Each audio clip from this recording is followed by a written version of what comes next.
Welcome back to your live continuing coverage of ISTE 2015 here in the Philadelphia Convention Center, Philadelphia, Pennsylvania, on BeTerrific, presented by the Padcaster, thepadcaster.com. We're streaming live over the Padcaster. You got to check it out. Multi-camera live broadcast, all capable and possible by the Padcaster, thepadcaster.com. All right, you're the Terrifics. You make BeTerrific special, and we've got a very special treat for you. Erin is here joining us from LittleBits. You guys do some really great, innovative things for furthering the education of children, especially with circuitry and really helping STEM. Yes. Hi, I'm Erin. I'm on the LittleBits education team, and what we do at LittleBits is we break down technology into easy-to-understand pieces or bits. So essentially, it's a language for the 21st century learning. So it can be applied for STEM and STEAM learning. It could be a tool for 21st century skills. And it's more than just the circuits. It's really a learning tool. You could do design thinking, project-based learning, anything that really brings your curriculum to life. I like the fact that it's affordable, so that's good for schools. Yeah. It's also good for parents because you can take this out of the classroom and take it home and extend the learning. Absolutely. We have a pretty large base of educators. We have almost 8,000 educators all around the world. We sell our products to about 2,000 schools, 400 universities. So it's all the way from K through university. And we have a lot of parents who are using it to really incorporate those essential STEM and STEAM skills in the home. And then that translates both to the school. And it can go the other way too. It really reinforce what they're learning in the classroom. How'd the company get started? We were founded by Aya Badir, who's actually an interactive artist. She graduated from the MIT Media Lab, and she was trying to figure out how to provide a solution for artists and designers who didn't have a background in electronics. And so she created LittleBits, and it was really just an idea at the time, and it has really skyrocketed into a full-fledged company. We actually just announced our Series B raise of $44.2 million. Wow. Congratulations. That is... Really excited about that. That is very impressive. And are you one of the early employees? I am one of the founding team members. You are? Wow, that's awesome. Congratulations. How did you get involved? I actually am not an electronics person. I'm not an engineer by training. I went to school for biology and conservation. But I was really drawn to the company because we were really trying to solve a unique problem. And so much of our time is spent on devices, and we spend about 11 hours a day on technology. And so for us to be in that world but have very little understanding of how it works is it's a pressing problem, and it's also something we felt we needed to address. And so I was drawn in by that mission to really empower people to take charge not only in their learning, but also in their personal lives as well. I know engineering is a big sector right now. It's a growing sector. It's almost an emerging sector, but it sounds crazy that that's an emerging sector. But I think it's so important because I think we don't create, manufacture, we don't code enough, we don't engineer enough in this country, and I think you're solving that by getting people involved, engaged, and excited about it early. And what's also awesome is you're helping to engage the students, challenge them, so that when they're in school, they want to learn more, they want to stay focused, and they want to do better. Do a demo for me. Take me through it. Absolutely. So the way the system is set up is that everything is color-coded and it's magnetic. So blue is power, and you want to have a power source. Right now we have a 9-volt battery. The simplest thing that you can do is snap a blue to a green.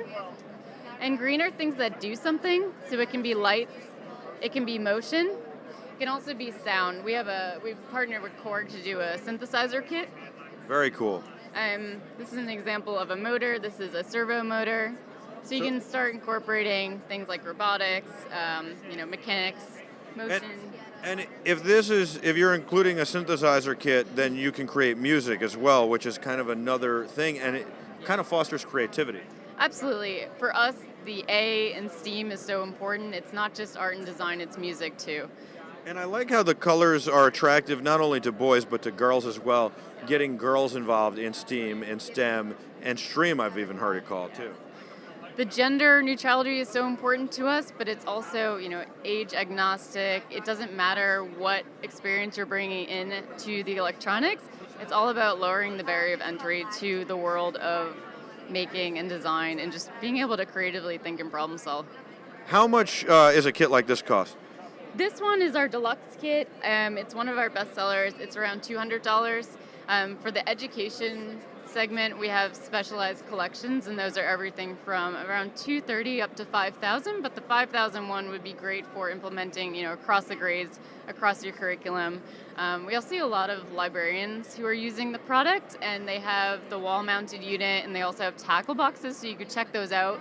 And it becomes a nice little ecosystem of technology and literacy. Without making an unfair characterization or comparison, without I don't want to put you to the Babe Ruth of building blocks, right? But I would say this is like a modern day Lego. It's an evolution of Lego, and certainly they do their own electronics and robotics, but not like this. And so I am very impressed by this. I think you guys have done a great job. Congratulations. Is that an unfair characterization? We have been called the Lego of the 21st century. It's not the first time someone said that. It's similar in a lot of ways, but it's different in that it really is a learning system that grows with you. And we're very focused on, the applications of the product. We're not going to tell you to create the ship or the car or, the robot. You create what you want. It's absolutely user-generated, and it's driven by what the teacher and the student, are looking to do that lesson. Now, when you do that, I mean, if I make something robotic, you got moving parts. I see a propeller. Can I make a boat or a plane or a helicopter that actually works? And is it possible to radio control this as well?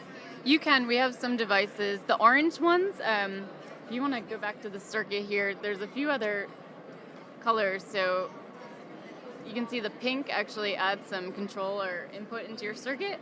And the orange ones are where it gets a little fun. They add complexity. So you could do, if you wanted to do coding and programming, you can add that into your circuit. Wow. I really like this. It seems like it's endless. So I don't know, correct me if I'm wrong. I'm thinking this is about for maybe a 3.5 to 4-year-old all the way up to, an adult can use this and play around and have some fun, but also kind of really extend their brain power and challenge themselves. Absolutely. We have 3 to 4-year-olds who are making the simple snaps happen. We have some preschoolers and kindergarten teachers who are actually using LittleBits to do fine motor skills and grammar, which is really unique. All the way up through university and people who are, in corporate spaces looking to do unique team building exercises, rapid prototyping. It goes the whole Well, spectrum. and it also makes you think a little bit differently. And sometimes when you just need a break from everything else, you can do this and start thinking differently, and maybe get you on a different train of thought. I kind of like that. I see there's buttons. Yeah, you want to try? Yeah, I do. All right, here, you can make your motor that turns on. Oh, all right. And then I just Power. connect it to Yep. the power, and it's all magnetic. Yep. And then am I doing it right? Try it now. My finger's broken, I think. Yeah, it could be a low battery. We've had about tons of traffic today. There you go. Yeah, That's it's probably my hand. I definitely I break. By the way, I break everything. I can't fix anything. I could never build anything. What's the coolest thing you've seen a student build? One of my favorite examples of a teacher and student collaboration is a 4th grade classroom out of the Bronx in New York. And they are using LittleBits in plant biology. And so they have created a microgravity chamber to grow seeds in a petri dish. They spin it continuously, and what they've found is that the plants grow in all directions. Wow. So they essentially, mimic what happens in space in the classroom with LittleBits, and it was a collaborative design and experimental apparatus that they made. How long did it take them to make? 10 minutes. Really? Wow. Did that blow your mind? This happened probably about 2 years ago, and this was the first time I really had an aha moment on the power of how this could be applied across so many different curriculums and subjects. Because to combine biology and plants with electronics is just not something you think about, and it was happening in the 4th grade. Wow. That is unbelievable. Yes. I remember taking botany in the 4th grade. We took a soda bottle, cut it open, built a terrarium. Wasn't that what it was? I don't know. Yeah. I can't remember. I'm not good at this stuff. My tree died. What about how you got involved with the company? So you said, you were excited about it, and you're excited to be here. You love what they were doing, but how did you find out about it? I actually found out about them through a staffing agency, and they were looking for people to help out. And became a founding member. That's amazing. What a great story. And then what is the coolest thing you've ever built? Ooh, that's a good question. I can tell you the first project I ever built was with our founder, Aya, and we were making decorations for our holiday party. And I had never really incorporated materials and electronics together, and so it's really memorable because she helped me make an interactive pin that glowed in the dark. So it was really simple, but it was meaningful. Very cool. I like that. Where do I get it? Just littlebits.com? Because I got to get this for my son, Yeah, Jack. He's 2. absolutely. Just over 2. I got to get one of these. Our products are sold on our website. These kits are great for parents and teachers who want to just get started, and we walk you through some of the examples of how to craft materials and actually make the designs. The other way, you can find out about us through our education site. We have an education guide. This walks you through how to get started, how you can incorporate challenges in your classroom, and simple things like tips and tricks and where to find inspiration. LittleBits, littlebits.com. I love that you have a curriculum and an educator's guide. I love that you've got these kits. It seems like it's virtually limitless what you can do with this, and it's very exciting. Thank you so much for coming on, so much. Erin. I really appreciate it. You were awesome. Thank you. Thanks for having us. She's Erin. I'm Michael. We'll be back with a whole lot more from ISTE 2015, your live continuing coverage on BeTerrific, presented by the Padcaster, thepadcaster.com. We're streaming live on the Padcaster. I've got Greg and Adam holding down the fort, doing a phenomenal job. We'll be back with a whole lot more right after this. Don't go anywhere.